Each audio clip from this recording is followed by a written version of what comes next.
Boa noite, pessoal. Começa agora mais um Léo Estopa ao vivo. Eu queria agradecer a todos vocês que estão chegando aqui pelo YouTube hoje, sem transmissão no Facebook. Por isso, eu já peço para vocês ajudarem aí compartilhando para a gente aumentar o alcance, compartilhando no Facebook em especial. Isso porque o computador que compartilha no Facebook simplesmente entrou em processo de atualização. O Windows está completando atualizações.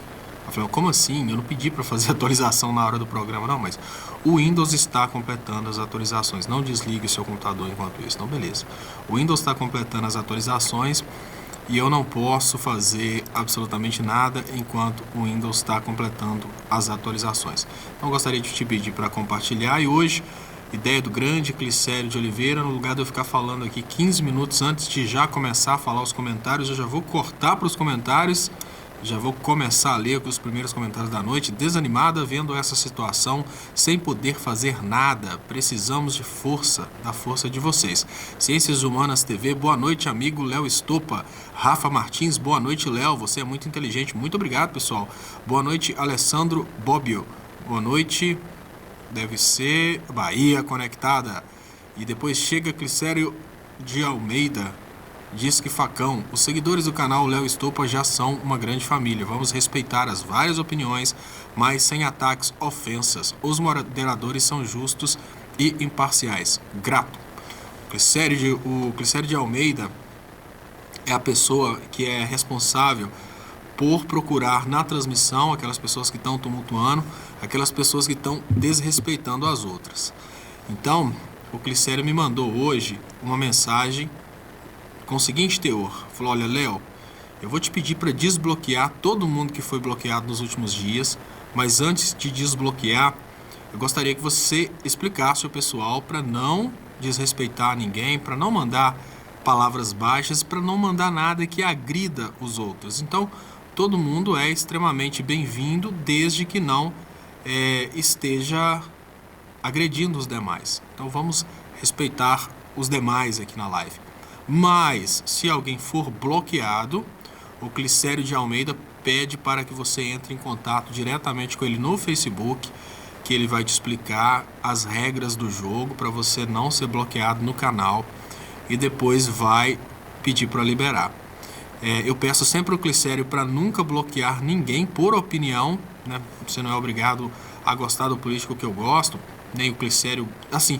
Nem o Clicério e eu temos um entendimento certo a respeito de quem tinha que ser o presidente. O Clicério achava que era o Ciro e eu fiz campanha pro Haddad. Apesar de que eu nunca achei que não devesse ser o Ciro. Eu só achava que o Ciro não tinha condições de chegar no segundo turno e foi realmente o que aconteceu, né? Mas enfim, vamos nos respeitar. Você pode até ser eleitor do Bolsonaro aqui, não tem problema, desde que você respeite os demais. Então, e eu queria aproveitar e agradecer também os demais moderadores. Dilma Resistente, que está me ajudando há muito tempo. Queria agradecer também o Gilson Tutor e queria agradecer também o novo moderador, que é o Célio. Lembrando todo mundo que a gente precisa ter um pouco aqui de imparcialidade, respeito aos demais e não ficar bloqueando todo mundo assim sem motivo, né? E Dilma Resistente faz um super trabalho de compartilhamento, trabalho de publicação. Queria pedir Dilma Resistente para publicar um pouquinho mais hoje, porque hoje, infelizmente, o computador que faz a transmissão no Facebook, que é um chamativo muito importante, ele entrou em modo de atualização e deu problema. Roberto Delgado, primeiro superchat da noite, ele pergunta: Estopa, você acha que agora o processo do quadrilhão do PT vai em frente? Olha, Roberto, depende muito do que você chama do processo do quadrilhão do PT e o que você chama de ir em frente. Processos contra o PT, eles vão em frente diferente de qualquer coisa. Para processar e condenar o PT não precisa nem de provas. Agora, se você estiver falando de um processo que faz menção a vários crimes relacionados ao ato do presidente, é mais ou menos assim. O juiz, um promotor, pensa: por que aquele pessoal ficou no poder? Obviamente, eles cometeram crimes. Aí o promotor vai e faz a denúncia.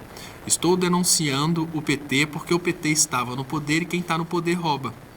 É engraçado, né? Mas é assim. Estou denunciando o PT. Por quê? Porque quem está no poder rouba e o PT estava no poder. Aí o juiz aceita, eu aceito a denúncia, porque é muito coerente o fato de que político rouba, e se político rouba, a turma do PT rouba.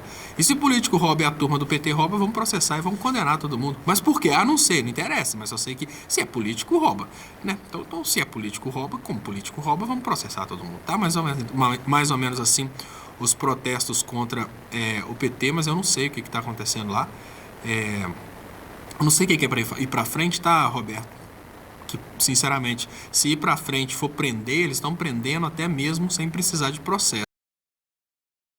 Então eu não consigo te falar o que significa esse ir para frente, não. Se eles prenderam o Lula sem conseguir, olha, o Lula é o maior criminoso da história da humanidade. No entanto, para prender o cara, eles precisaram de usar delação premiada de uma pessoa que só fez delação depois de muito tempo preso, e mesmo assim uma delação sem fundamentação probatória. Precisaram condenar o cara em olha só, olha como que o Lula é uma pessoa facilmente condenável. Precisaram arrastar o cara de São Paulo para outro estado, por um processo que era de São Paulo.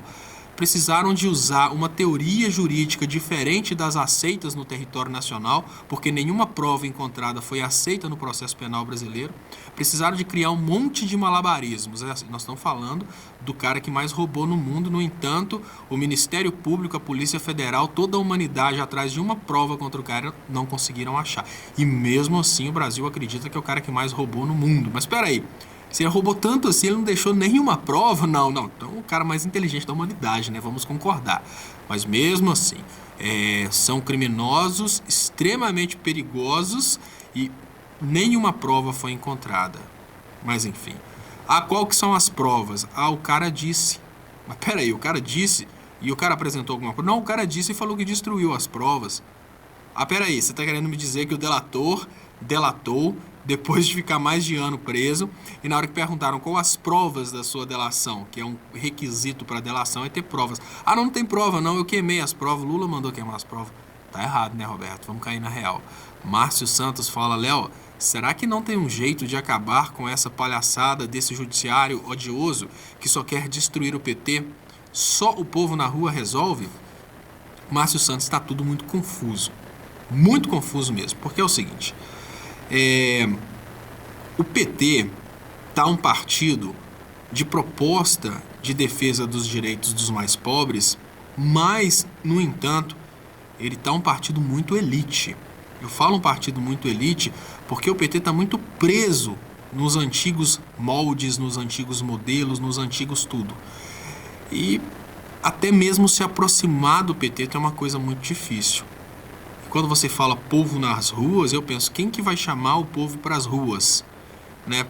Porque enquanto o Bolsonaro virou as costas para a mídia convencional, virou as costas para o jornalista convencional e fez a sua turma de comunicação para mobilizar os seus comunicadores, o PT ele insiste em ficar, digamos que vivendo a velha história da comunicação, antiga história da comunicação. E o que eu tenho percebido é que me parece que o PT não está muito disposto a bater de frente com o que está acontecendo através da orientação das massas. O que eu tenho percebido é que parece que o PT está tentando conquistar a Rede Globo.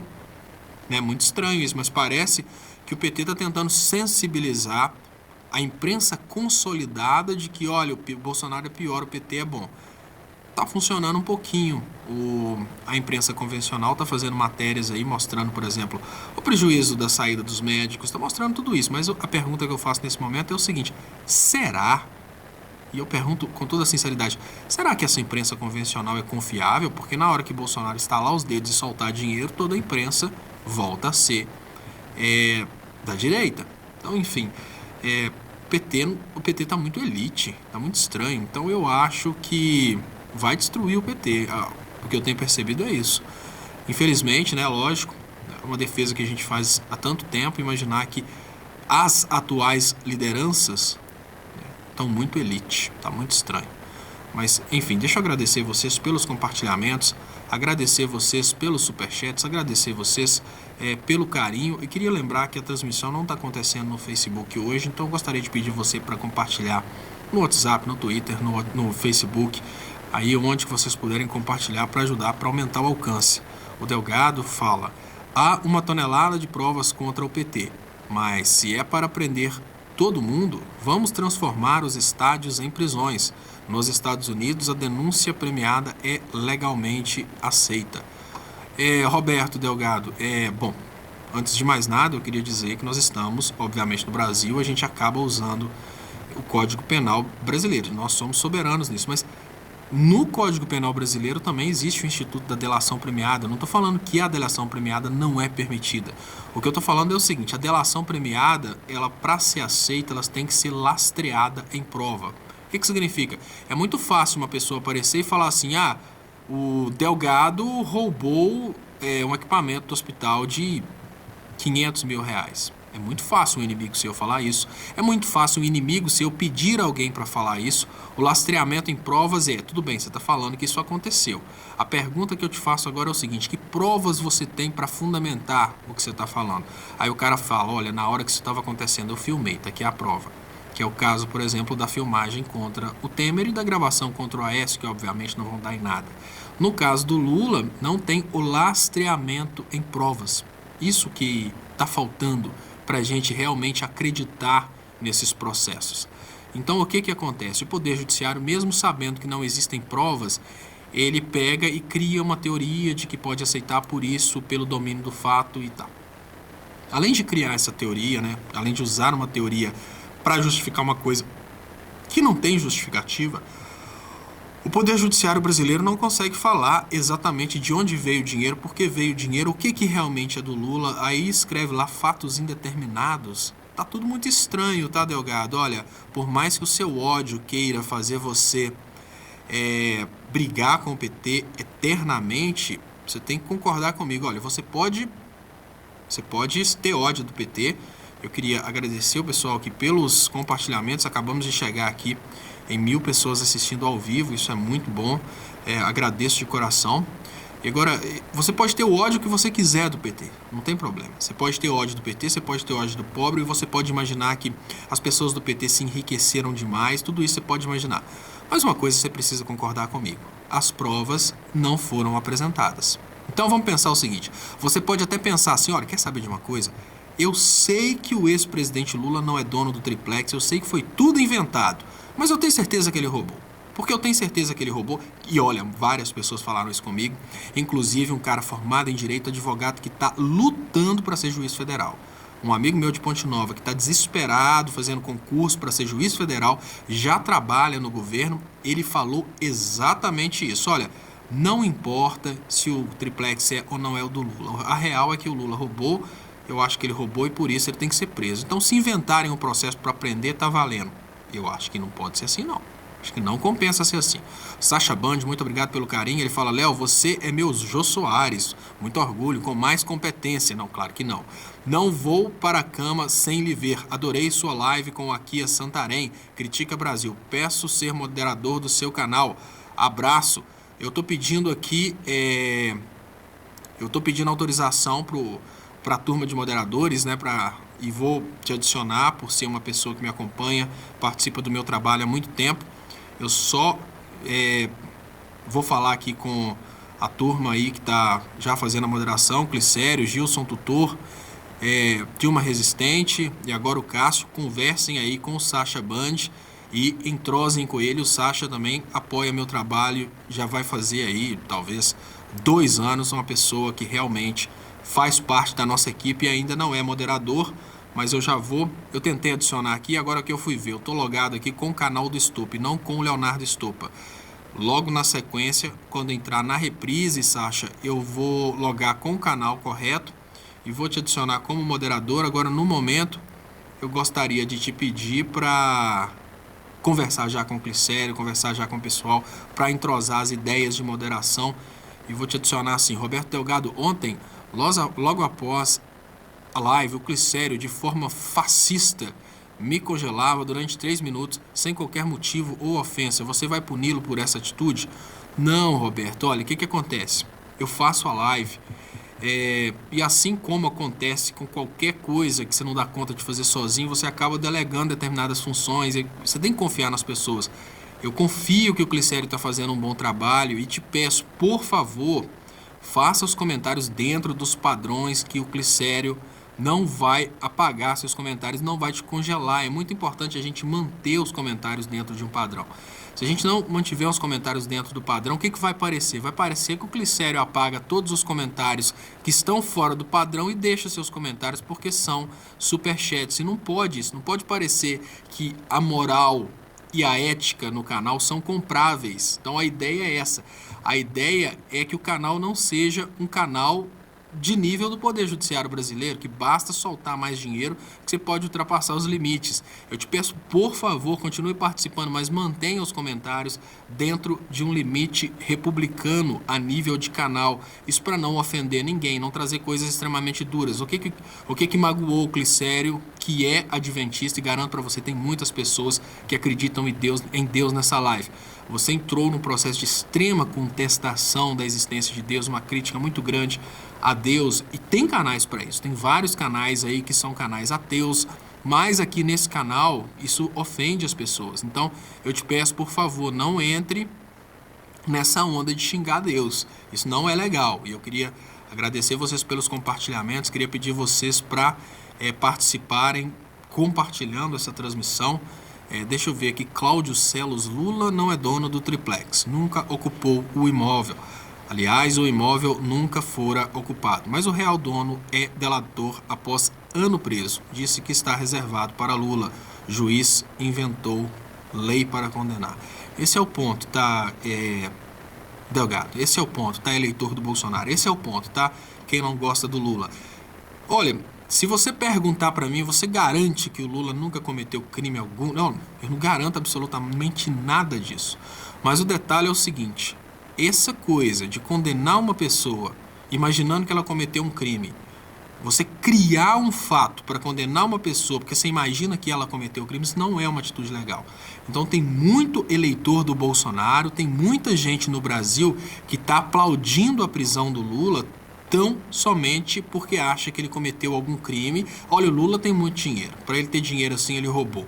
O filho do Lula é dono da Friboi. Aí, olha, eu sei que o caso do triplex foi uma grande invenção, mas eu acho que o Lula tem que ser preso. Aí essas pessoas acabam aprovando uma prisão ilegal porque elas acham que os fins justificam os meios. Isso não é bonito. Isso não é bonito porque cria dentro do Brasil a ideia de que toda vez que o Poder Judiciário quiser prender alguém pode inventar uma história para prender e nada vai acontecer, porque se criar uma percepção popular de que a pessoa é ruim, pode prender. Aí vocês imaginem, olha, toda vez que a Rede Globo tiver com raiva de alguém, ela cria uma percepção popular que aquela pessoa é ruim. Depois que o povo já estiver aceitando a ideia que aquela pessoa é ruim, o Poder Judiciário vai lá, prende e fica por isso mesmo. Isso não é bonito, isso não dá certo. Roberto Delgado fala, ele não age de forma antidemocrática. Eu me candidato a moderador. Pastor Leandro Quadros, adventista, é bolsonarista. Não, Roberto. O detalhe não é isso. Deixa eu te explicar. Várias pessoas do campo evangélico são bolsonaristas. Eu posso dizer que talvez o evangélico tenha até esquecido a existência de Satanás. Durante muito tempo, para pôr medo no evangélico, usava-se Satanás. Deu errado, Satanás fez isso. Deu errado, Satanás fez aquilo. Ah, eu não estou conseguindo comprar um carro. Aí Satanás. Satanás era, digamos que, o inimigo do pastor, o inimigo das pessoas, e usava-se Satanás para poder fazer esse trabalho de venda da fé. Hoje não existe a necessidade de Satanás, porque nós temos neo-satanases, que são kit gay, mamadeira de piroca, o próprio PT. Não estou falando com você que por ser uma pessoa evangélica, a pessoa tenha que ser de esquerda. Não, muito pelo contrário. A gente sabe que muitos evangélicos, muitas pessoas que acreditam em Deus também acreditam na mamadeira de piroca. O que eu quero falar para você é que não é legal você vir em uma live de uma pessoa que acredita em Deus, uma live cheia de pessoas que acreditam em Deus, e falar coisas que vão agredir Deus. Isso que não é uma coisa bonita, entendeu?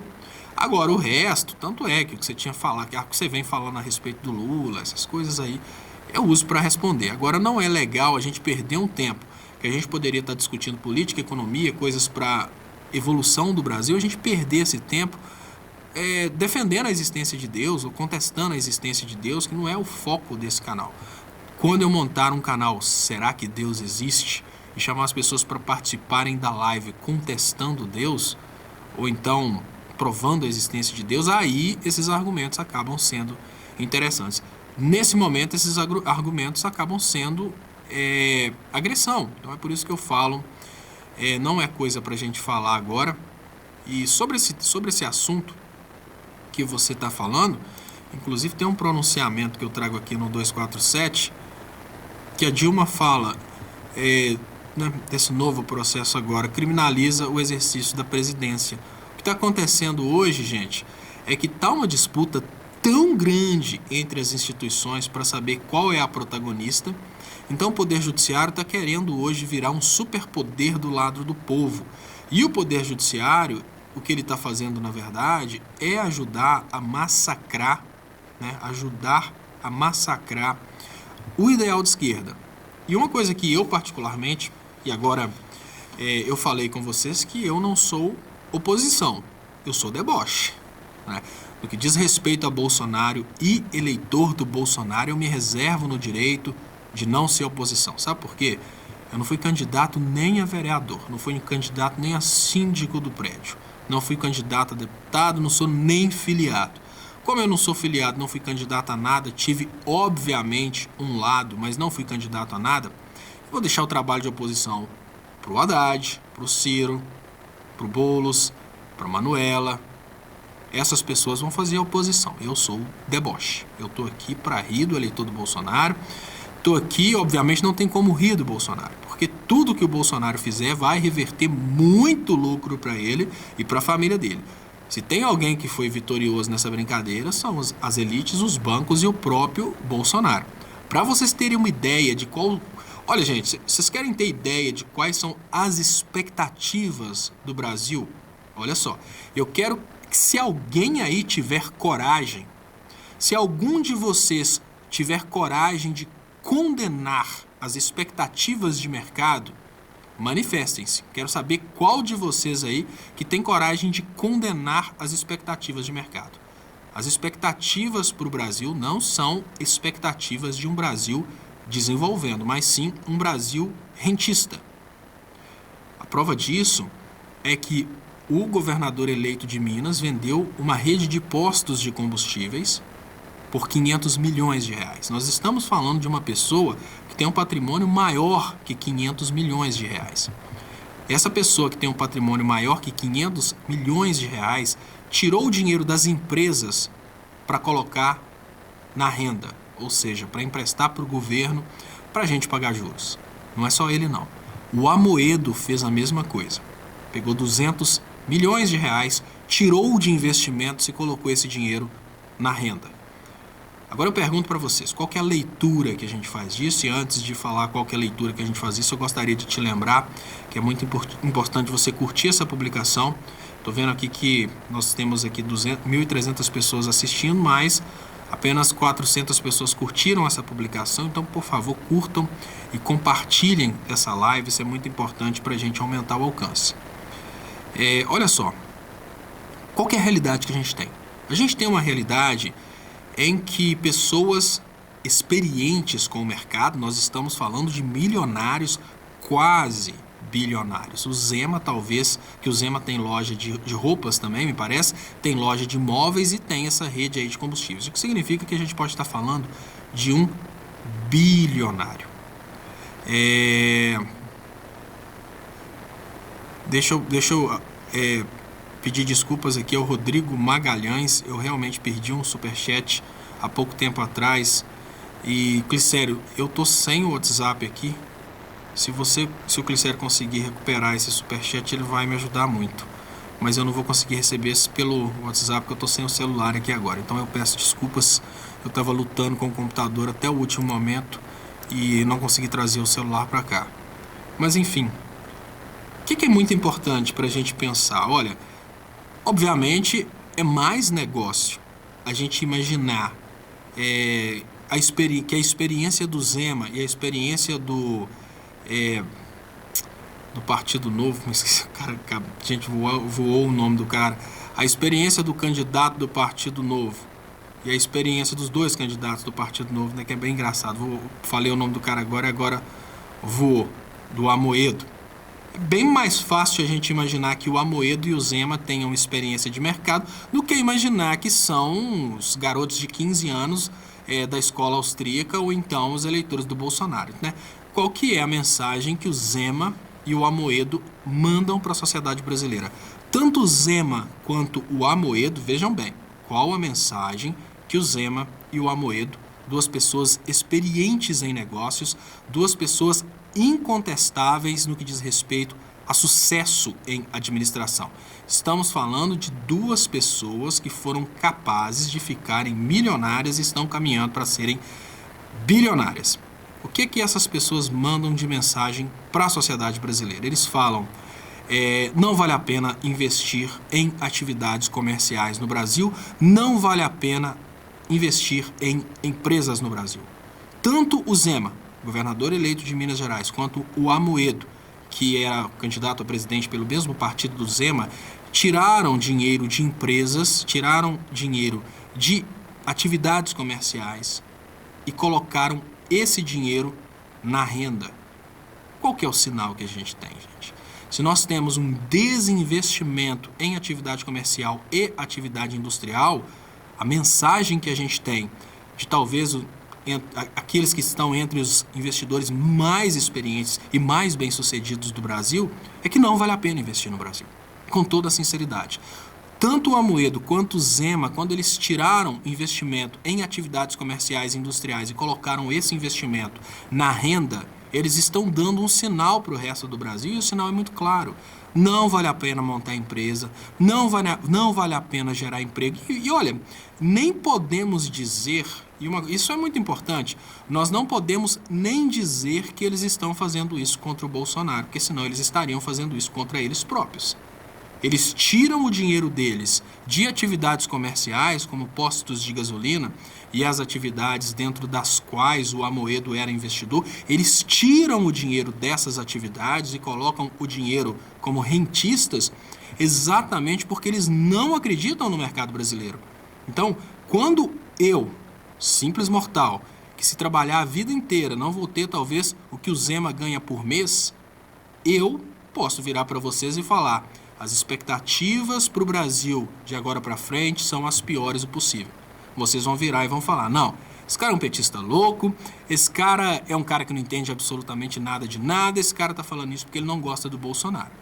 Mas no momento em que o milionário, que tinha uma rede de postos de gasolina, vende os postos de gasolina para colocar o dinheiro na renda, outro milionário, o Amoedo, pega 200 milhões de reais, tira de investimentos e coloca na renda, eu pergunto para vocês: tudo bem, não acreditem em mim, eu não tenho investimento nenhum em nada, mas será que a mensagem deles não é clara a respeito do que espera o Brasil nos próximos anos? Se você tira o dinheiro do investimento em atividades comerciais e industriais, obviamente você está tirando o dinheiro de onde se gera emprego. Então, a expectativa nas atitudes do Amoedo e nas atitudes do Zema é uma expectativa de queda na atividade comercial e industrial do Brasil. Isso é claro, eles não falaram, eles agiram nesse sentido. Deixa eu agradecer vocês aqui pelos compartilhamentos, pelas participações. Sandro Henrique fala: até que prova em contrário, todo fã de Bolsonaro é acéfalo ideológico funcional. Difícil é provar o contrário. Muito obrigado, Sandro Henrique, pelo superchat, muito importante para o crescimento dos canais. Cláudia Silva fala: Léo, desculpe a ignorância, mas aonde vai parar o dinheiro da venda do Brasil? Há controle disso? Imagino a tremenda corrupção que está nesse negócio. Talvez a maior corrupção que há no país. Você falou uma coisa bem interessante. Veja bem.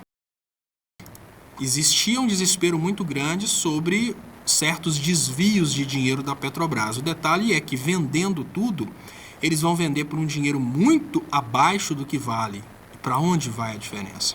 Obviamente, são pagas em contas fora do Brasil, né? Essas pessoas recebem, né? As pessoas que estão trabalhando na privatização, Cláudia, recebem esse dinheiro em contas fora do Brasil. Sandro Henrique: acéfalo é você que escreve acéfalo com cedilha.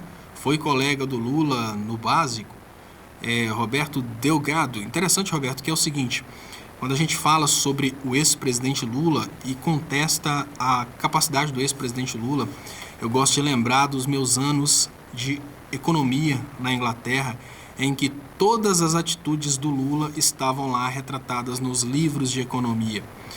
E eu fico pensando sobre a personalidade dos médicos brasileiros que ficam preocupando demais em língua portuguesa, e lembro-me das vezes que eu fui consultar na Inglaterra e eu era sempre atendido por médicos estrangeiros que não sabiam falar muito bem o inglês. Aí eu penso, será que vale tanto assim essa nossa exigência a respeito do conhecimento da língua culta? Aí eu vou te falar sobre uma coisa que eu aprendi na pós-graduação em língua portuguesa. Isso chama-se preconceito linguístico. É uma forma de tentar diminuir o próximo porque o próximo não teve tamanho acesso à língua culta. Essa coisa que nasceu, né, do lado do Lula, essa coisa de que, porque o Lula erra a concordância, né, errava, né? Porque o Lula fala determinadas coisas de uma forma não culta, o Lula seria menor que os outros brasileiros que falam de uma forma tão perfeita. Como, por exemplo, o Temer, que talvez seja um dos poucos brasileiros a utilizar constantemente em língua falada próclases, ênclases e mesóclases. Eu acho que poucos brasileiros fazem isso tão bem quanto o Temer, assim como poucos brasileiros conseguem ser tão bem destrutivos para a sociedade quanto o Temer. Então eu vou te falar com toda sinceridade, eu não sei se vale a pena a gente discutir aqui o uso da língua, não. Eu gosto até de espetar as pessoas que escrevem errado quando as pessoas que escrevem criticando as outras errado. Então, assim, se um cara vem para criticar e está sendo destrutivo, aí vale a pena espetar aquela pessoa lá com erros de português. E eu diria, erros de português, para mim, o mais importante é a comunicação. Eu acho isso. Talvez eu use essa desculpa, Roberto, não porque essa seja uma desculpa do fundo do coração, talvez eu use essa desculpa porque o meu português não é muito bom. Então eu penso assim, já que o meu português não é muito bom, eu não vou ficar nessa onda aí de ficar defendendo a língua culta, não. Quando as pessoas chegam para mim para falar, você falou isso errado, eu falo, mas é claro, você não está na página do professor Pasquale, aqui é o Leonardo Estopa, aqui fala de política, economia, português, você aprende lá. Mas é só brincadeira, tá, Roberto? Não espeta as pessoas por causa de erros na língua escrita. Isso não é importante para o debate político e econômico, não. Isso foi utilizado durante muito tempo para justificar por que os mais pobres não poderiam chegar ao poder. Eu queria mais uma vez pedir vocês para compartilharem aí para a gente aumentar o alcance. Isso é muito importante. É importante mesmo para o crescimento dos canais. Chegamos aqui perto de 1.500 pessoas assistindo ao vivo. Lembrando que hoje não está transmitindo no Facebook, porque o Windows cismou de entrar em atualização, mas é importante que vocês se inscrevam no canal, que vocês compartilhem para a gente conseguir aumentar o alcance. Eu tenho um canal alternativo que é o canal do Estopa e eu vou mandar para vocês aqui um oi do canal do Estopa para que vocês se inscrevam também nesse canal alternativo. Então mando aqui um oi. Hoje ele não está transmitindo, mas a ideia é realmente fazer o trabalho constante no canal do Estopa. Deixa eu agradecer aqui a Adriana, que manda um superchat, parece que lá dos Estados Unidos. Ela chama o Delgado de chato. E olha, Adriana, eu preciso concordar. Eu gosto muito de responder o Delgado porque ele traz sempre indagações que me permitem mostrar o outro lado da história, até para conseguir passar informações para as pessoas de como responder perguntas estranhas como essas do Delgado. Muitas pessoas durante a campanha, principalmente, ficavam perdidas em como responder perguntas chatas. Mas eu preciso admitir que o Delgado às vezes é muito chato, né? Às vezes ele quer realmente espetar e quer realmente oprimir. Mas o Delgado, assim como qualquer pessoa que traga ideias contrárias àquilo que pensam, são bem-vindas, né? O Delgado bem-vindo, todas as pessoas são bem-vindas, para evitar que o Delgado queira corrigir a minha concordância. Todas as pessoas são bem-vindas desde que elas mantenham o respeito. E eu agradeço, Adriana, muito obrigado pelo superchat, que é muito importante para o crescimento dos canais. E deixa eu liberar aqui os comentários. O pessoal tá zoando o Delgado aqui. Muito obrigado. A Glória Nunes. Todos os que dizem que Lula é burro não têm capacidade de dimensionar a enorme inteligência dele. A maior presidente da história do Brasil, a razão de ser um preso político. Exatamente. Eu acho muito interessante quando as pessoas falam que o Lula é burro e eu procuro ver quem são essas pessoas. Normalmente, as pessoas que falam que o Lula é burro são pessoas que não têm a mínima capacidade de avaliar um político. Porque, peraí, fulano de tal falou que o Lula é burro. É interessante como eu protegi muito mais a Dilma do que o Lula. Eu fiz um trabalho de extrema proteção da Dilma, isso logo após o momento em que a Dilma sofreu um golpe, eu entrei num processo de proteção da Dilma, proteção louca da Dilma. E eu falo, olha, crianças e adolescentes falando, a Dilma é burra. Eu penso, mas por que a Dilma é burra? Ela falou isso e isso. Mas quem te falou que isso está errado? Né? Tipo assim, ela falou que tem que estocar o vento. Eu falei, mas você viu o discurso? Eu vi. Aí vai lá e mostra o link do MBL com um cortezinho dela falando de estocar o vento. Mas tem noção que você está falando bobeira? Que isso é um debate que acontece aí na academia de geração e transmissão de energia? Estou fazendo pós-graduação nisso. Estocar o vento faz parte. As pessoas estão procurando formas de estocar assim o vento. Não, mas a Dilma é burra. Por quê? A Dilma é burra por causa do desemprego. Sem noção de que a Dilma fechou o primeiro mandato dela com o menor desemprego da história do Brasil e que só depois, no segundo mandato, que o Aécio Neves e a Rede Globo ferraram com tudo para a Dilma entrar em desespero e a coisa dar errado. Não, mas a Dilma é burra. Mas burra por quê? Não, mas eu não sei, mas é burra. Aí o cara mostra que ele é burro. Então essa coisa de ficar falando que o Lula é burro, que não sei o quê... Como assim, gente? Fala comigo que o cara é burro e me mostra os dados e os resultados do governo do cara, né? Como assim falar que o Lula é burro, sendo que a gente teve o maior crescimento do PIB da nossa história? Aí vem o eleitor do Bolsonaro e fala, todos os países cresceram desse jeito. Não, quero que você me explique o seguinte. Se todos os países cresceram da mesma forma, por que o Brasil passou na frente dos outros? É mesmo assim, olha, nós temos uma corrida, tá todo mundo correndo. Tá todo mundo a 100 km, o outro a 110. Não, vamos pensar, tá todo mundo correndo. Todo mundo na mesma velocidade. E cada um a 100 metros de distância do outro. Aí, se você aumentar a velocidade de todos de uma vez, eles vão continuar na mesma posição. Ou seja, todo mundo cresceu. Agora, se um passou os demais, significa que aquele cresceu mais. É básico. Tipo, vamos pensar assim, não, peraí.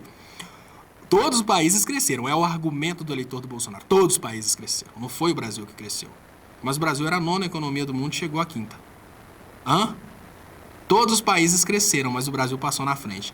E passar na frente não é só passar na frente. Passar na frente significa muita coisa, porque existe uma coisa que chama divisão internacional do trabalho, e no momento que um país passa na frente do outro, ele toma funções do outro. Por exemplo, hoje o Brasil está perdendo posições. O Brasil, que antes vendia produtos industrializados, vendia tecnologia, vendia mão de obra especializada, vai recuando para produtor de matéria-prima. Aí o Brasil, hoje, produtor de matéria-prima, e antes, durante o governo Dilma, era um país industrializado. Mais burra é a Dilma, burro é o Lula. Né? Isso porque todos os países cresceram, né? Não, todos cresceram, mas o Brasil passou na frente. São coisas que a gente precisa refletir no momento que a gente escuta um eleitor do Bolsonaro falar. Então, muito obrigado, pessoal, pelos superchats. Davi Delgado, mas como moderador, eu não posso deixar o Sandro ofender os bolsonaristas. E o Clicério já me bloqueou. E isso já não é justo. Fiz a Adriana gastar 50. Davi Delgado. Olha, Davi, deixa eu ver se eu entendi, mas como moderador, eu não posso deixar o Sandro ofender os bolsonaristas. E o Clicério já me bloqueou.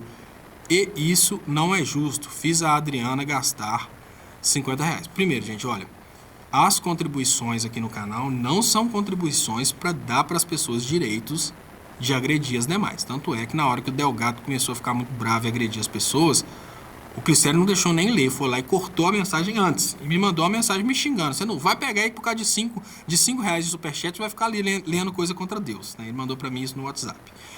O que acontece? O Clicério faz uma filtragem e analisa aquilo que é agressivo. O que é agressivo? Vamos pensar o seguinte.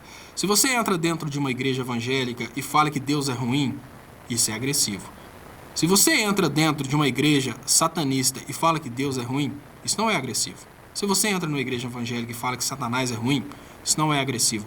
O nosso ambiente é um ambiente de crítica ao Bolsonaro. As pessoas vêm para cá se quiserem. É mais ou menos assim. O cara vem para cá sabendo que o Leonardo Estopa é extremamente crítico ao Bolsonaro e as pessoas esperam que o Bolsonaro seja objeto de deboche, porque agora eu não sou oposição, né? Eu não sou oposição ao Bolsonaro. O Bolsonaro, para mim, é objeto de deboche. Eu preciso parabenizar o Bolsonaro, porque o Bolsonaro conseguiu chegar à presidência da República. Eu preciso parabenizar a equipe dele, criadores aí da campanha da mamadeira de piroca, e quem é deboche no meu programa, obviamente, é o eleitor do Bolsonaro. Mas, se uma pessoa vem para uma live onde o eleitor do Bolsonaro é deboche e não espera que a gente agrida, né, dentro do respeito ao eleitor do Bolsonaro, a pessoa está no lugar errado, você entendeu, Davi Delgado? Então é o seguinte, eu não posso ir para o MBL e reclamar com o MBL, porque eles falaram mal do Lula. É o trabalho dos caras, eles ganham para isso. Assim como você não pode vir aqui e reclamar, olha, mas fulano de tal falou mal do Bolsonaro. Não, não é assim. Esse canal aqui faz crítica ao Bolsonaro. Esse canal aqui faz crítica ao eleitor do Bolsonaro. O eleitor do Bolsonaro é o motivo do Brasil agora despencar a ladeira. O eleitor do Bolsonaro é o motivo de tudo de ruim que vai acontecer. Bolsonaro é mais vítima do seu próprio eleitor do que protagonista do que vai acontecer de ruim. Então as pessoas não podem vir aqui e esperar respeito se elas estiverem protegendo o Bolsonaro. Isso não faz sentido. Então, Clicério, você não precisa brigar com ninguém se estiverem xingando o Bolsonaro. Se alguém xingar o Bolsonaro, dê uma medalha. O Roberto fala, mas como moderador eu não posso deixar o Sandro ofender os bolsonaristas. Parece que tem dois delgados falando a mesma coisa aqui. Bom, então, é isso que eu falei aqui, Roberto, exatamente é o que veio do Davi também. Parece que são dois irmãos Delgado. Vocês não podem esperar que eu, que critico o Bolsonaro, penalize alguém na minha live que critique o Bolsonaro. O Bolsonaro aqui, ele é objeto de crítica. Mas eu não acredito que as pessoas aqui vão querer que os líderes de esquerda, que nós estamos precisando crescer para a gente conseguir combater essa merda que está acontecendo hoje no Brasil, você não pode querer que os líderes de esquerda sejam objeto de crítica, sim, de braços abertos. É uma coisa que é mais complexa, né? Muito obrigado, Bert Ari, pelo superchat. Muito obrigado, muito importante para o crescimento dos canais. Eu agradeço de coração e, obviamente, aproveito o momento para pedir vocês para compartilharem essa transmissão e convidarem pessoas para participarem com a gente aqui no YouTube, porque não está transmitindo no Face hoje. Então, você que tem costume de compartilhar no WhatsApp e no Twitter, compartilhe também no Facebook para a gente conseguir levantar o tamanho da transmissão. Muito obrigado, Amilca Santos. Esse Delgado é exatamente inteligente, mas ele é seguidor do Leudo Costa. Não sei o que ele quer aqui. Ele pode estar filtrando informações. Eu não sei, Amilca Santos. Eu acho que o Delgado, ele acha que talvez ele vai conseguir, sei lá, com essas perguntas dele, talvez ele vai conseguir me desequilibrar. Muito cansado mesmo. Eu não sei. O Sandro ofendeu os bolsonaristas, não o Bolsonaro. Roberto Delgado. Não, Roberto, olha, eu vou te falar com toda a sinceridade, o Bolsonaro nem é mais objeto de ataque das minhas lives, não. O Bolsonaro é o presidente eleito, tem que dar parabéns para ele, porque ele conseguiu, através da mamadeira de piroca, virar presidente de um país de mais de 200 milhões de habitantes. Então, o Bolsonaro é, sem dúvidas, muito mais inteligente que seus eleitores. O objeto de chacota dessa live é o eleitor do Bolsonaro. Eu não faço oposição ao Bolsonaro porque eu não vou tentar tomar um protagonismo que é do Haddad, que é do Boulos, que é do Ciro. Quem faz oposição ao Bolsonaro são eles. Eu critico as atitudes do Bolsonaro, mas digamos que o objeto de deboche da minha live é o eleitor do Bolsonaro, sim. Então, o eleitor do Bolsonaro, se ele quiser vir, ele vai ter que vir consciente que aqui nessa live ele é alvo de deboche. Então, o que eu posso explicar é o seguinte: se você quiser, eleitor do Bolsonaro, ficar nessa transmissão, é melhor já ir se acostumando. Então, é assim. Mas, pelo menos, sono Eu te dou. Roberto Delgado, não. É porque o bicho tá pegando para mim esses dias mesmo, Delgado. Muito serviço, muitos trabalhos para fazer. Deixa eu rolar aqui o bate-papo e uma informação importante que eu tenho que trazer para vocês. Funcionários da Caixa apontam prejuízos causados pelo futuro presidente. Gente, é importante, tá? Isso é muito importante. Assim que foi eleito, o Bolsonaro já deixou o Paulo Guedes começar, e é a obrigação do governo de transição, né? Paulo Guedes já começa a escolher seus leiloeiros. Quando eu falo escolher leiloeiros, eu falo sobre as pessoas que ele está escolhendo para colocar como presidente das instituições que serão, obviamente, vendidas. Isso é uma coisa, deixa eu já segurar aqui o comentário aqui do Leandro. Léo, seria Delgado um robô do Bolsonaro? Não se submeta a relações indignas. Você é grande, menino bom. Um abraço. Muito obrigado, Leandro. Não, ele não é robô do Bolsonaro, não. Ele foi robotizado, talvez, pelo ódio ao Lula, mas, na verdade, o Delgado, ele está virando o menino bom. E nossa missão aqui é converter o Delgado a uma pessoa que apoie políticas de esquerda, sem se preocupar com quem são os políticos de esquerda, que eu vou te falar com toda sinceridade, Delgado. Olha, os políticos de esquerda estão hoje condenados à cadeia, a morrer na cadeia, pelo que eu tenho visto, e isso inclui o Lula, porque a população está muito inerte. E hoje o que a gente precisa pensar é o seguinte: até que ponto os ideais de direita representam os interesses soberanos do Brasil, né? Não digo os ideais de direita representariam, mas essa direita brasileira nem direita é um processo aí de entreguismo. Então o que eu penso hoje é exatamente isso: até que ponto o entreguismo representa os interesses do brasileiro. Então a gente tem que pensar nisso, lutar contra o entreguismo. E agora nós não temos candidato, gente, vamos cair na real. A gente nem tem que ficar brigando por causa do Ciro, do Lula, do Haddad, do Bolsonaro. O que a gente tem que fazer agora é criticar as propostas que não fazem sentido para um Brasil soberano. Agora vocês imaginam, hoje nós temos aí uma situação em que o futuro presidente da Caixa é um privatista e a intenção é privatizar determinadas atividades da Caixa. E é importante que as pessoas entendam como que funciona uma atividade.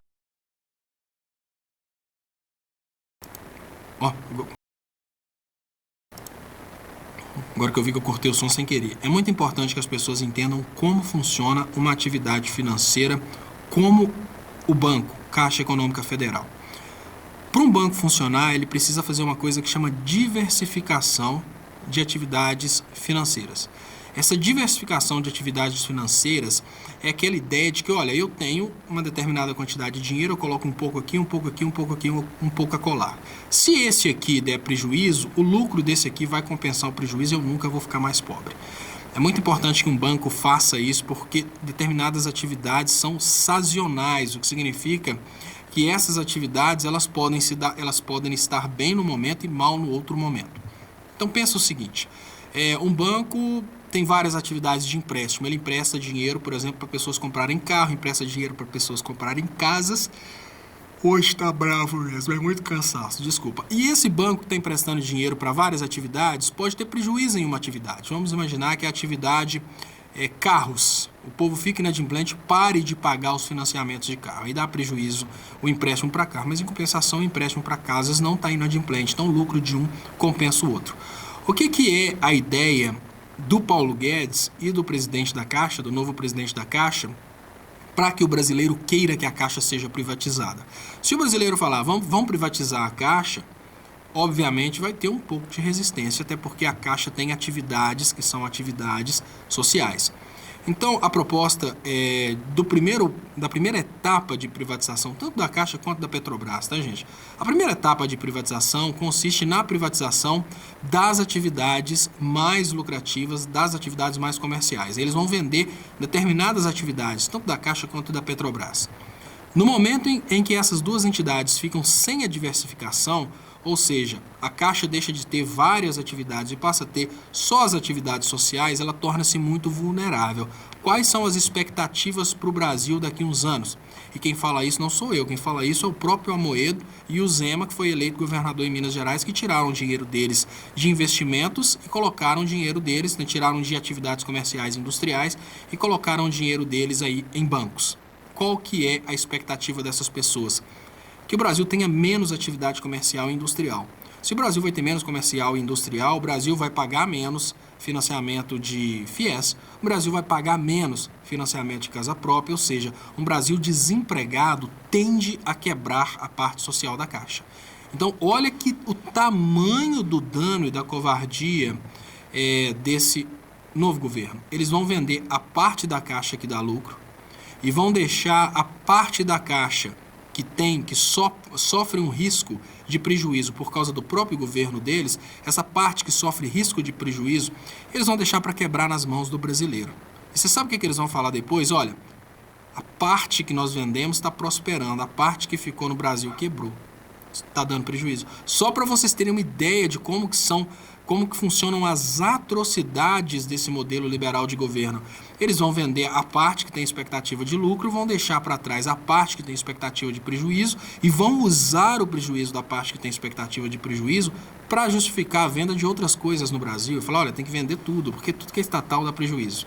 Então são coisas pesadíssimas que estão por acontecer, né? E quem aponta para uma expectativa muito grande de prejuízo não sou eu. É um Zema que tirou o dinheiro dele de atividades comerciais e está colocando no rentismo. É o Amoedo que tirou o dinheiro dele de atividades comerciais e industriais e está colocando no rentismo. São os grandes investidores do Brasil que mostram que a gente não tem um clima de muita expectativa pela frente. Chocoprint BR, Léo, uma crítica construtiva há 3 dias, seu áudio está pouco ruidoso, às vezes melhora. Hoje no Léo ao Quadrado estava perfeito, acompanho diariamente, aprendo muito. Continue assim, um abraço, Londrina. Sabe que você falou uma coisa a respeito do áudio e eu tô pensando aqui e eu esqueci de colocar a espuminha do microfone, que eu tinha tirado a espuminha do microfone para colocar em outro microfone para poder fazer a entrevista com a Kias. Agora que eu lembrei, eu tenho que colocar essa espuminha do microfone, que ela é muito importante para evitar que o som do ventilador bata no microfone e faça ruído. Mário Stênio, Léo, não sou profeta, mas acredito que Bozo vai renunciar. Um general nunca vai aceitar ordens de um capitão. O que você acha? Eu acho também, mas o detalhe é que a gente tem uma situação que a legitimidade é do Bozo. Então, quando o Mourão se sentir, assim, digamos que seguro para pressionar o Bozo para renunciar, e tudo bem, mas por enquanto eu acho que o Mourão não tem essa segurança. Só se o Bozo eventualmente tiver que sair por um outro motivo, né, por força maior.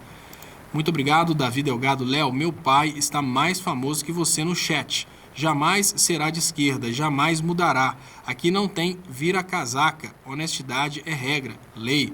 Davi Delgado, olha, Davi, seu pai vai virar, não, seu pai já é de esquerda, tá? Se seu pai é o outro Delgado, você pode ficar tranquilo que ele só não entendeu isso ainda, ele é de esquerda. E vocês estão aqui porque alguma coisa lá fora incomoda e aqui existe algum tipo de informação que faz sentido para vocês e vocês sabem que vocês querem aceitar essa informação, só que vocês estão lutando contra ela. Lutando contra ela porque é muito difícil, tá, Davi? Vocês que estão aí na classe média alta, é muito difícil vocês discreparem dos demais médicos, dos demais classe média e falarem, olha, apesar da gente estar aqui curtindo as festas do Gran Mondel, nós somos esquerda. Eu imagino como que deve ser difícil para um médico que veio de uma família pobre, como diz o grande Delgado aí, que falou que veio de família pobre, de operário, e se tornou médico, como que deve ser difícil ele olhar para uma família dele pobre, olhar para uma situação de uma infância pobre e pensar, eu estou virando as costas para tudo isso, porque hoje eu quero fazer parte daquela elite de médicos. Deve ser bem difícil isso.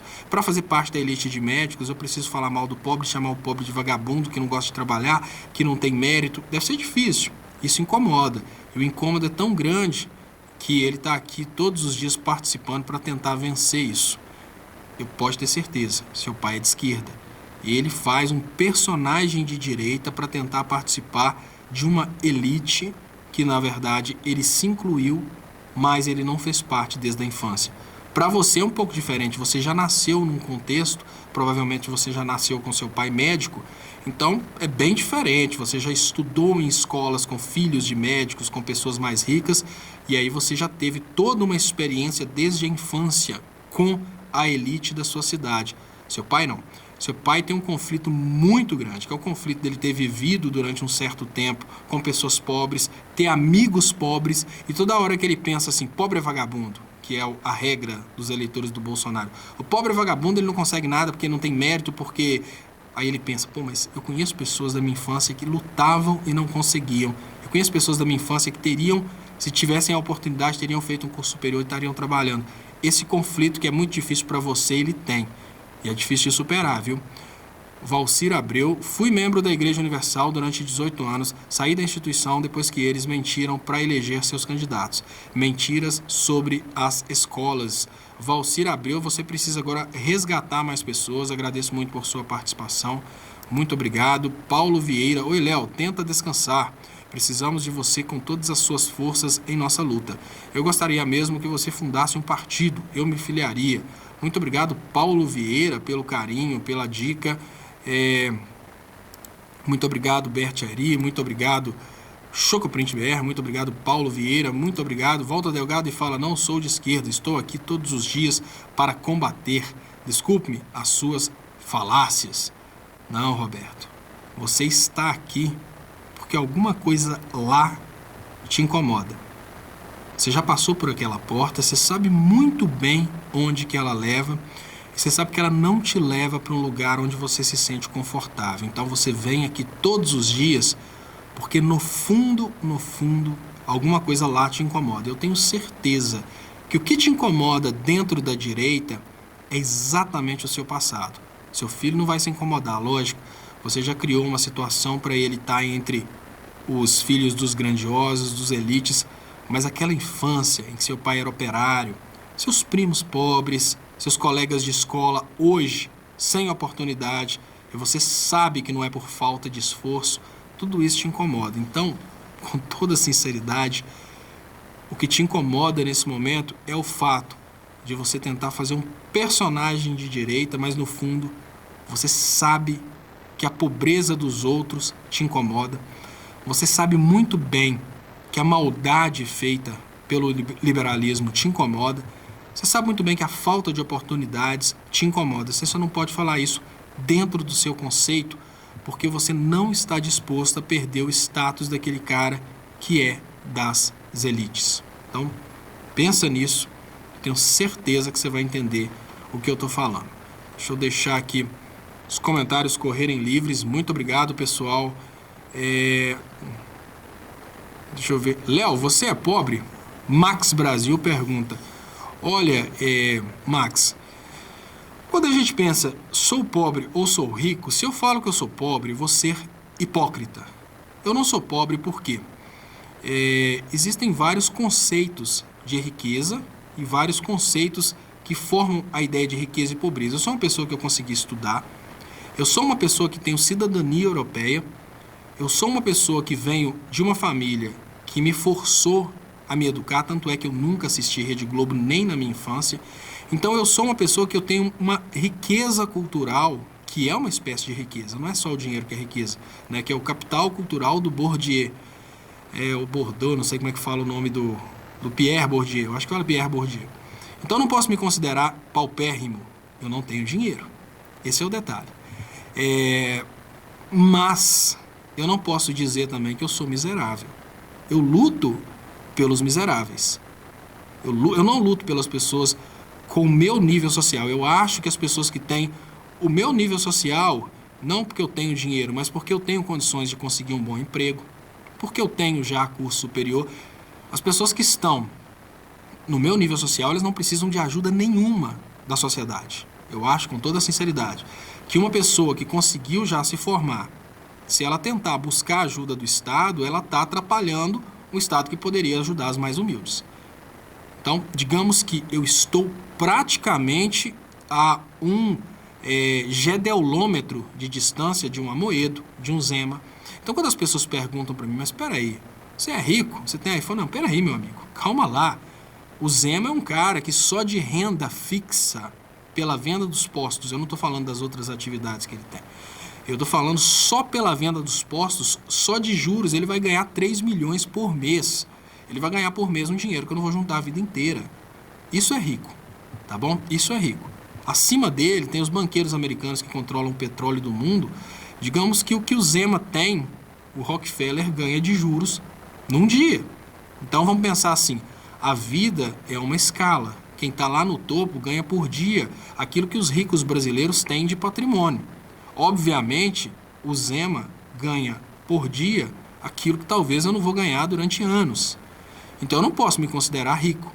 Mas falar que eu sou pobre, eu estaria desrespeitando pessoas que realmente precisam de atenção por serem extremamente pobres. Eu não sou paupérrimo, mas eu sou pobre. E se você perguntar para mim, você é rico? É estranho, eu falei que eu sou pobre. Mas se você me perguntar se eu sou rico, eu respondo, olha, eu sou rico, por que eu me considero rico? Porque eu consegui colocar cultura para dentro da minha cabeça. Não sou uma pessoa que sei de tudo, mas eu tive a oportunidade de buscar informações e aprender coisas. Então, esse aqui é o detalhe. Eu me considero pobre, principalmente de dinheiro, de relacionamento. Se eu não consigo, por exemplo, ligar para o presidente e falar com o presidente agora, olha, me dá aquela licitação. Então, isso é um sinal de pobreza. Eu não consigo. Hoje eu não consigo chegar, por exemplo, não tenho nem condições de chegar e entrar na concessionária e falar, vou comprar um carro novo. Eu não posso. Então, ou seja, eu sou pobre. Em compensação, Amoedo, só dos juros que ele vai receber dessa aplicação que ele fez nos últimos dias, ele vai ganhar dinheiro para comprar quase que um avião por mês. Então, isso é a diferença, né? Então, eu sou pobre. Agora, se as pessoas virarem, não, mas você é pobre, mas você tem uma câmera, você tem um celular, não, meu amigo, isso não vai me fazer rico, né? A única coisa que eu tenho que eu considero que é riqueza é o fato de eu ter mais oportunidades porque eu tive a oportunidade de estudar. E é por isso que eu luto. O que eu luto hoje é exatamente isso, tá, gente? Eu luto para que todos tenham a oportunidade de estudar. Eu não acho que igualdade extrema faça sentido. Eu acho, inclusive, que é desrespeito com as pessoas que estudam.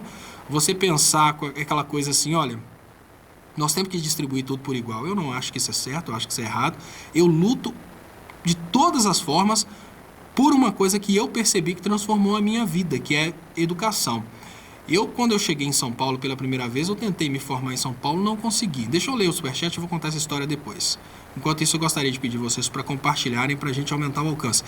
A Milka Santos, Léo, muito cuidado com o seu canal, conhecimento e esclarecimento é tudo, que a direita não quer, querem apenas convencimentos. A Milka Santos. Perfeitamente. Muito obrigado, Amilca. Faz sentido. A direita não quer produzir conhecimentos, tanto é que ela está criando aí escolas sem partido para evitar que as pessoas desenvolvam conhecimento. Eles querem simplesmente injetar aquele pensamento já digerido e já manipulado na cabeça das pessoas. É exatamente o que fazem a maioria das igrejas no Brasil.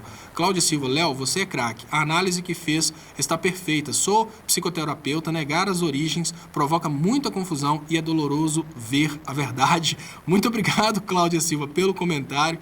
Eu percebo isso no Delgado, quando ele falou pela primeira vez, mas eu atendo pessoas de graça, porque eu acho isso importante.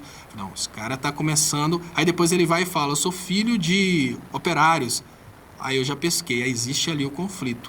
Se ele tivesse tido a oportunidade de fazer o mesmo curso de ciências sociais que eu fiz na Inglaterra, ele teria aprendido consciência de classe sem precisar de ler Marx.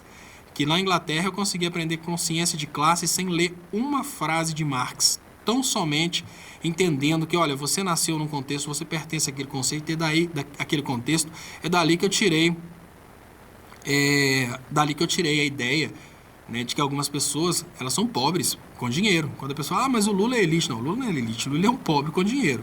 Marcos Ramalho, Léo, algum jornalista já perguntou ao Bolsonaro se ele falar inglês? Não sei, eu acho que provavelmente muitos jornalistas fazem chacota com o Bolsonaro, porque dá certo fazer chacota com o Bolsonaro. Muita gente não respeita o fato do Bolsonaro ter conseguido realmente chegar à presidência da República. Eu preciso bater palmas para ele.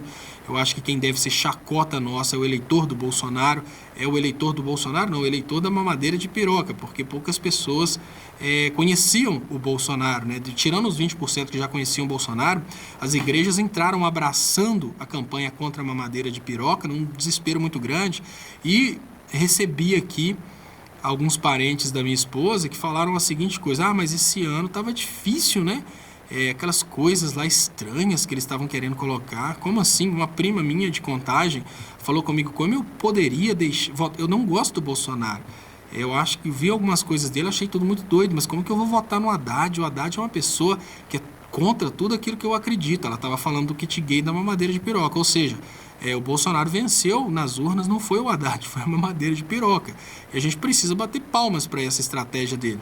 Mas tem muito jornalista aí querendo criticar o Bolsonaro, que dá certo criticar o Bolsonaro. A gente tem que criticar o eleitor do Bolsonaro, que foi o verdadeiro bobo dessa história, e não o Bolsonaro. O Bolsonaro foi um espertalhão. O Bolsonaro vendeu gato por lebre e conseguiu vencer, então vamos bater palma para ele. Ele vai agora descer a lambada no lombo do brasileiro mais pobre, e isso acaba fazendo parte, né? A gente acaba tendo que aceitar isso, né? Aquela coisa, é melhor já ir se acostumando. Então, muito obrigado pelas participações.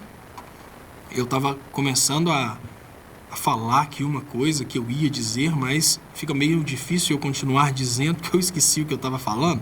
Mas enfim, muito obrigado, pessoal. Gostaria de pedir compartilhamentos. Eu vou trazer aqui mais uma matéria. Deixa eu rolar aqui os comentários, porque sempre eu acho comentários interessantes aqui e acaba que eu esqueço. Hoje, então, que eu estou aqui passando talvez um momento de maior cansaço, né, que a gente começa a querer dormir e a Luísa já começa a querer acordar a gente.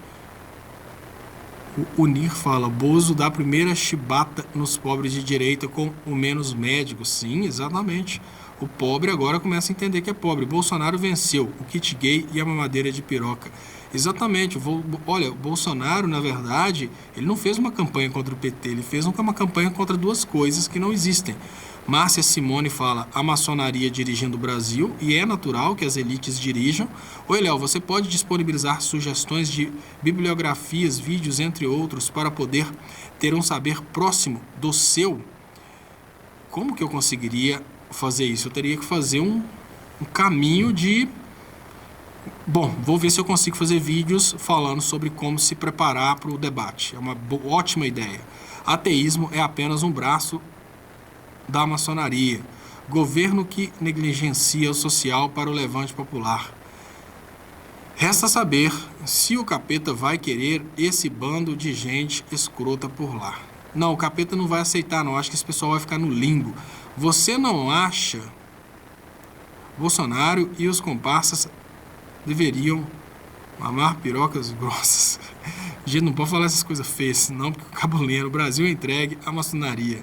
Leonardo Estopa conhece o canal International Post Research. Já vi algumas coisas deles, eu não sou assim vedor assíduo, né, mas telespectador assíduo, mas já vi algumas coisas dele.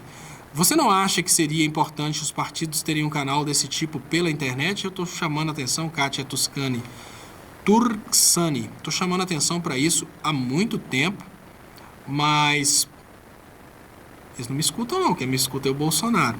Vou falar com toda a sinceridade com vocês, a esquerda não me escuta não, quem tem me escutado é o Bolsonaro, mas eu tenho percebido uma coisa que eu tenho ficado muito assustado, é como as lideranças de esquerda são elitistas. Eu estou pensando, meu Deus, como a esquerda é direita, né?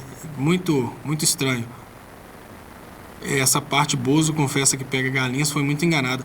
Marivaldo Serra, ai de vós, escribas e fariseus hipócritas, pois que sois semelhantes aos sepulcros caiados, que por fora realmente parecem formosos, mas interiormente estão cheios de ossos de mortos e de toda imundícia. Eu sempre falo com vocês, se quiserem entender exatamente como vocês estão sendo enganados, leiam um evangelho. Aí vocês vão entender o que o Marivaldo Serra trouxe aqui. Um evangelho. Se quiserem ficar livres dessas igrejas falsas, um evangelho, só um evangelho. Aí vocês vão entender como vocês estão sendo enganados. Mas, anatomia, Bozo fala sempre a mesma asneira durante os últimos 30 anos, com exceção das novidades derradeiras, né, mamadeira de piroca e kit gay. O preocupante é o povo validar o preconceito, o ódio e o fundamentalismo religioso. Abraços, mais anatomia. Muito obrigado, mais anatomia. Muito obrigado mais uma vez, Bert Airi, pelas contribuições. Léo, ser burguês é diferente de ser rico. É ser detentor dos meios de produção, do capital. Dilma Resistente fala. E não é só isso não. Ser burguês, ser elite, É uma coisa que depende de toda uma conjuntura. E eu vou explicar para vocês por que é impossível você se tornar elite. Você nasce elite, você não se torna elite. Mas peraí, se você nasce elite, significa que ninguém nunca vai ficar elite? Tem uma transição para elite, mas é uma coisa bem diferente. Vamos pensar o seguinte. Vamos pensar que as sociedades elas estão divididas em nichos sociais. Por exemplo, você sabe que em capitais, tem escolas onde os pais levam os filhos gratuitamente, não é gratuitamente, que é pago com dinheiro público, lógico. Nessas escolas, normalmente, se for em São Paulo, a merenda é roubado, que dificulta ainda mais. Tem escolas classe média, onde um pai pode pagar para o filho ter uma educação ali, e ali o pai paga, por exemplo, R$800. Tem escolas onde as crianças são recebidas de uma forma extremamente diferente e os pais pagam R$10.000. Para criança, não estou falando do vestibular de uma escola de medicina, não, estou falando para criança. Então imaginem o seguinte, por mais que um político possa ganhar dinheiro, ele não fica rico. Ele não cresceu no contexto da riqueza. Ele vai ser procurado enquanto ele estiver no poder, não porque ele é elite, mas porque ele tem poder. É diferente. Na hora que aquele cara sai daquele contexto de poder, por exemplo, o Lula não é mais presidente, ele é abandonado pela elite, porque ele não é elite. Quem é elite? Elite é uma pessoa que tem um laço anterior com as elites. Então, às vezes, a pessoa nem tem dinheiro, mas o fato de que aquela pessoa cresceu com as elites, é amigo das elites, tem a classe das elites, se porta como elite, é aceito nas elites. Esse é o detalhe. O Lula, como presidente da República, obviamente, ele foi convidado para muitos eventos. Eu, assim, garanto para você que as falsas elites brasileiras, falsas no sentido de falta de caráter, hoje não convidariam o Lula para eventos. Porque hoje o Lula é uma figura, digamos que, desgastada pela Operação Lava Jato.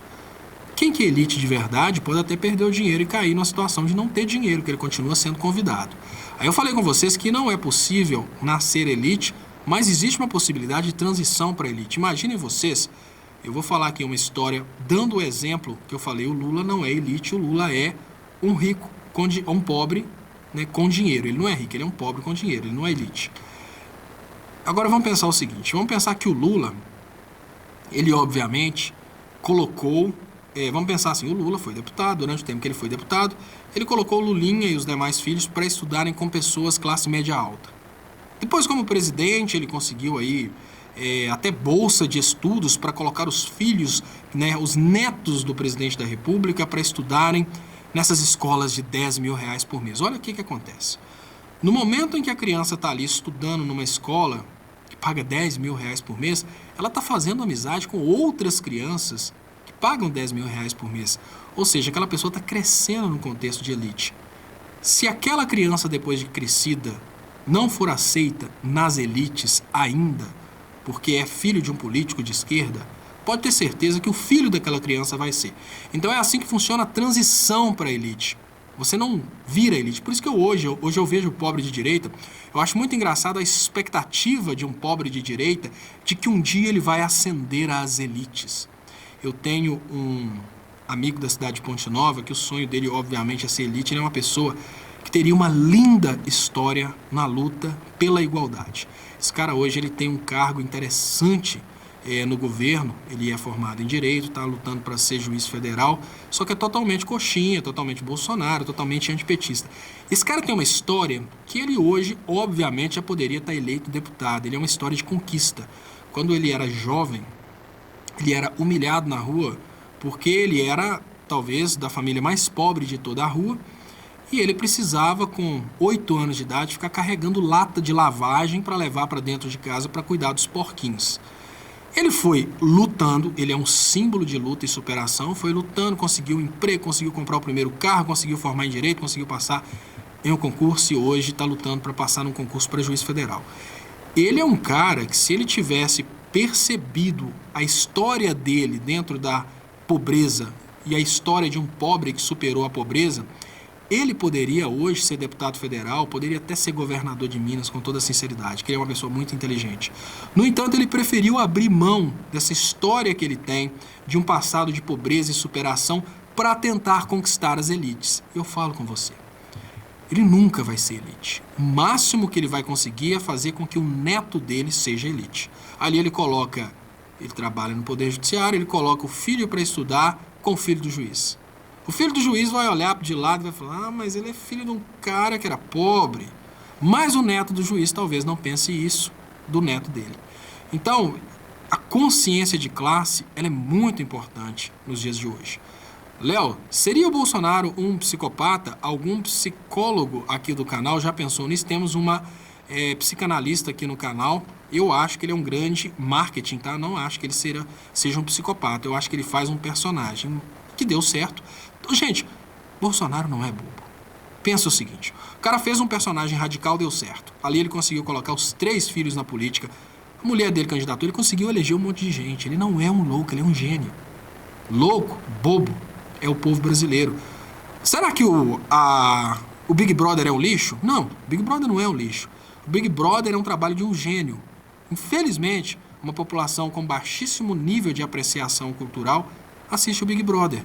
Márcio Santos, Léo, marxismo dá para explicar rapidamente, pois muito se fala, porém muitos não têm conhecimento. Marxismo, Márcio Santos pergunta. Amilca Santos, Léo, você não teria como prestar cursos de comandos elétricos online ou já faz isso em algum site? Olha que interessante, Amilca Santos, você fala de... Eu estou pensando, Amilca, em fazer um canal que vai chamar o Canal do Técnico. Eu estou pensando em transformar o canal do Estopa, que inclusive eu vou mandar um oi aqui. Tá aqui, vou mandar um oi daqui a pouco. Estou pensando em transformar no Canal do Técnico. E uma das coisas que eu queria trazer nesse canal seria exatamente... Eu tenho 2 controladores lógicos programáveis que eu trouxe da Inglaterra. Eu queria fazer uns cursos aí dessa área, exatamente para diversificar um pouco de política, compartilhar conhecimento. Você falou uma coisa muito interessante. Você falou direto aquele que eu tenho vontade de fazer em primeiro lugar, que é exatamente essa coisa aí de controle, PLCs, né?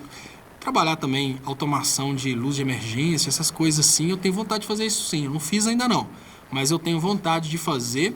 Eu estou para montar uma bancada, para poder fazer, em cima dessa bancada, fazer esse tipo de trabalho. Muito obrigado aí até por comentar sobre isso, que é, de certa forma, um incentivo para eu até fazer isso mais rápido. Bert Ari, muito obrigado, Bert Ari.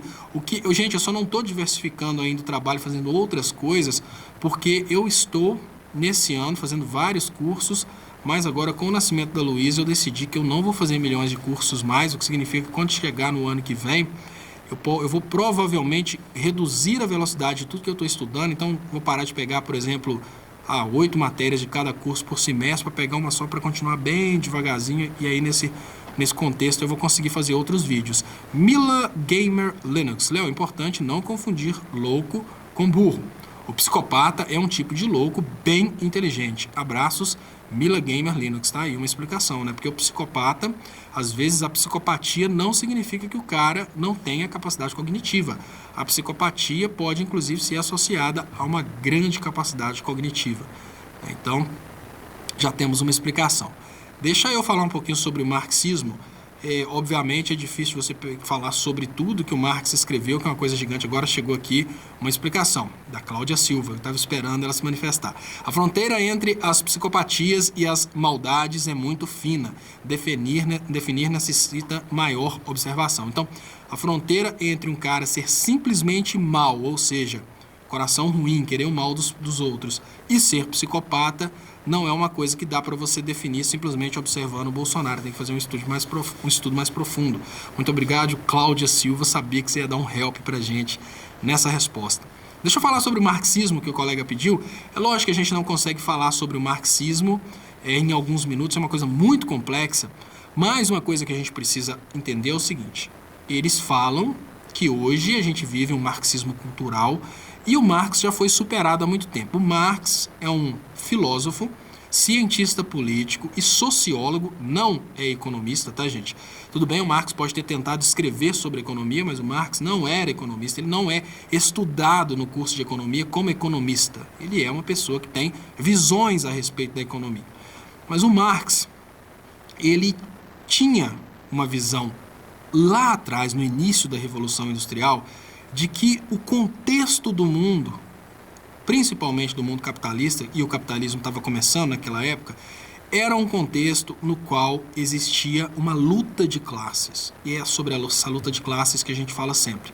A luta de classes é a ideia, gente, de que, olha, tudo que acontece na sociedade acontece exatamente porque existe uma classe que controla os meios de produção, que são os capitalistas, que quer determinadas coisas. Por exemplo, acabar com o 13º, vamos trazer para o dia de hoje, quer acabar com férias, quer reduzir direitos trabalhistas. Existe a outra classe, que é a classe proletariada, que são os não donos dos meios de produção, que querem tomar um pouco mais da classe dona dos meios de produção. O Marx ele era um pouco radical, porque o Marx achava que os donos dos meios de produção eram simplesmente especuladores. Eu particularmente, eu não concordo, e eu falo, Marx, obviamente, ele escreveu no início da Revolução Industrial e hoje o contexto é hoje. O Marx pensa de uma forma muito radical o seguinte, ele pensa que se tudo vem do trabalho, qualquer coisa que o dono dos meios de produção ganhem daqueles trabalhadores, né, que é o mais-valia, o que se ganha além do que se paga ao trabalhador, tudo isso é exploração, tudo isso é ganhar sobre o trabalho dos outros. Hoje a gente já sabe que é muito importante a gente ter uma pessoa que organize os fatores de produção. Então, por que existe a luta de classe e por que ela é válida, que é a parte muito válida do pensamento de Marx? Porque, olha, gente, vamos pensar, uma pessoa organiza os fatores de produção, mas outras pessoas trabalham. A batalha de classes é exatamente lutar para que tanto o organizador dos meios de produção quanto os trabalhadores consigam usufruir do fruto daquele trabalho conjunto. Porque o organizador dos fatores de produção é um trabalhador e os trabalhadores que botam a mão na massa também são trabalhadores. Então é muito importante que tenha uma sociedade dentro da qual nem os donos dos meios de produção explorem os trabalhadores e nem os trabalhadores deteriorem o capitalista, porque senão você não vai ter geração de emprego. O que o Marx pensava era que a situação do capitalismo, da Revolução Industrial, estava alienando os trabalhadores. Imaginem vocês que, naquela época, a gente estava saindo de uma realidade onde um artesão fazia tudo. Então, o artesão tinha amor em fazer, por exemplo, uma bolsa. Ali ele começava desde o couro e até entregar a bolsa para o cliente. Um sapato, então, desde o início, medir o pé do cliente até entregar o sapato para o cliente. Quando chega no processo de Revolução Industrial, se quiserem ver uma crítica muito interessante, é Tempos Modernos, do Chaplin. No momento da Revolução Industrial, os trabalhadores deixam de ser pessoas pensantes e passam a ser pessoas executantes. Inclusive, pensar e executar, isso aí foi tempos depois, né, trazido por Taylor. Quem pensa, eu acho que é Taylor mesmo, quem pensa está proibido de executar, quem executa está proibido de pensar. O Taylorismo, eu acho que é Taylor. Mas enfim.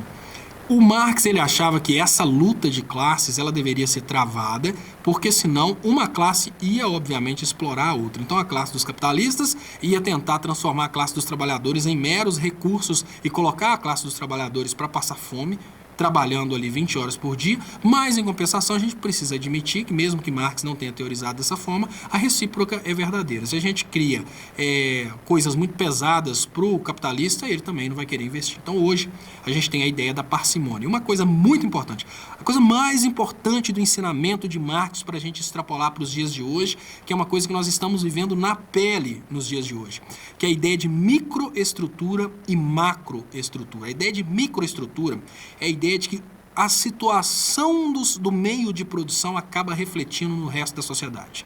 Então, olhem o seguinte, se a gente volta um pouco tempo atrás, durante o primeiro governo da Dilma, a gente vivia uma situação em que a educação era uma educação transformadora, porque a microestrutura, ou seja, a estrutura no nível de produção, era uma estrutura mais social, mais democrática, e as pessoas estavam cada vez mais se incluindo. Então a gente começa a pegar uma retórica aecista, que é uma retórica que diz que todo mundo é vagabundo a menos que esteja trabalhando para se matar. Essa retórica pretende criar no Brasil uma sociedade mais escrava dos donos dos fatores de produção. E aí como que funciona isso a nível de macroestrutura? Enquanto na microestrutura a gente tem o trabalhador explorando o trabalhador mais explorado pelo capitalista, a gente agora joga isso para a macroestrutura. A gente vai criar uma escola sem partido para não deixar os futuros trabalhadores prontos para reclamar disso.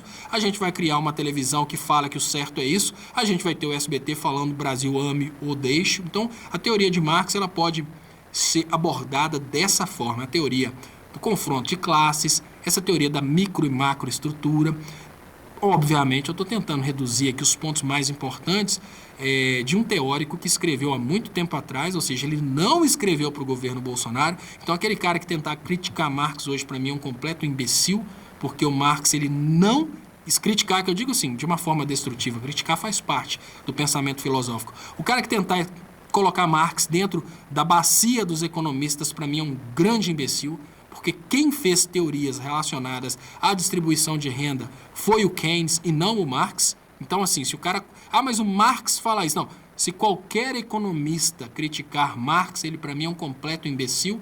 É a mesma coisa. Olha, eu vou ser... vou tentar ser um grande físico e vou criticar um filósofo.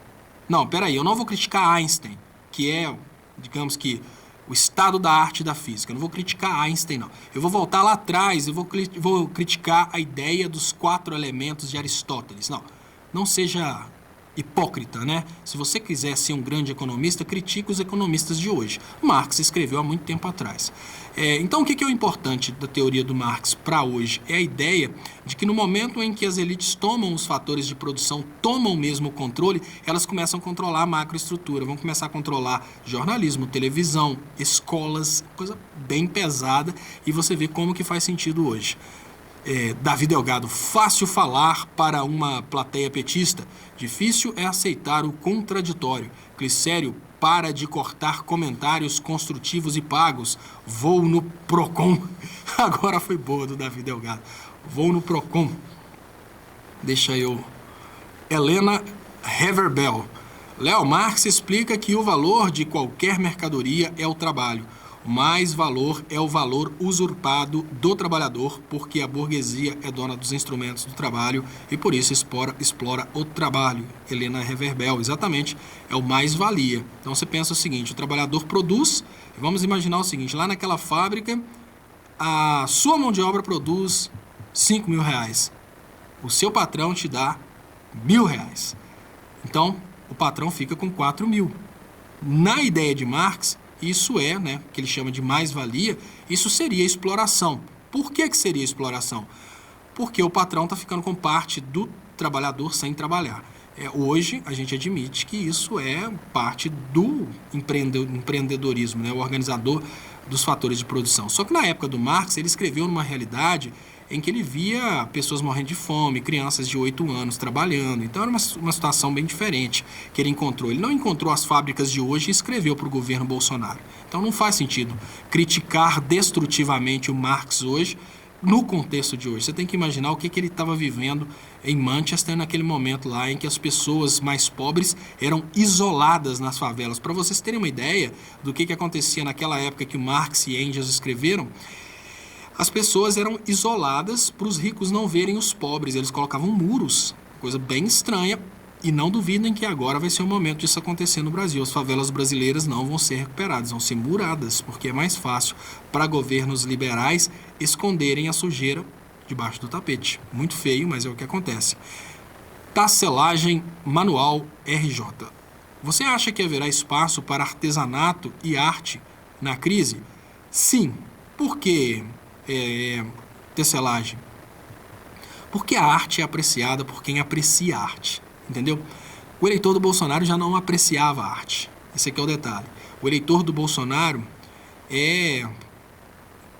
são os povos bárbaros que não podem apreciar a arte. Ou seja, você não perdeu o seu cliente. O detalhe que a gente precisa admitir é que o poder de compra diminui. Então talvez você tenha que entregar a sua arte por um preço mais baixo. Mas é muito importante a gente admitir que você não perdeu o seu cliente. Quem perdeu, na verdade, aí foi... Quem está perdendo, né, obviamente, é o eleitor do Bolsonaro que está perdendo a oportunidade de conhecer a arte. Mas você não perdeu o seu cliente. Bom, pessoal, muito obrigado, Tecelagem Manual RJ. Muito obrigado, Helena Reverbel. Trouxe para a gente aqui uma ponderação a respeito do mais-valia. E o Marx ainda entrou mais fundo, ele entrou na mais-valia que pode acontecer tanto pelo avanço tecnológico, que é quando o patrão consegue fazer o funcionário produzir mais do que ele ganha porque criou aí mais tecnologia, e também uma mais-valia através da utilização da mão de obra por mais tempo. Então, ou seja, ele paga 8 horas, mas coloca o caboclo para trabalhar 10, 12 horas, e olhem, isso acontece até hoje. Então, muito obrigado, pessoal. Vou trazer aqui a reprise de hoje, agradeço de coração. Lembrando que temos aí um grupo de moderadores que fazem um trabalho com muito carinho nesse site. Então, Dilma Resistente, Clicério, tem o Gilson Tutor e agora também o Cássio. Vou adicionar o Sacha Band, quero que o Sacha converse com o Clicério para saber aí como que vai fazer essa coordenação aí. E gostaria de pedir vocês que, por favor, respeitem aí as regras dessa transmissão no que diz respeito ao respeito mútuo, né, no que diz respeito ao respeito mútuo.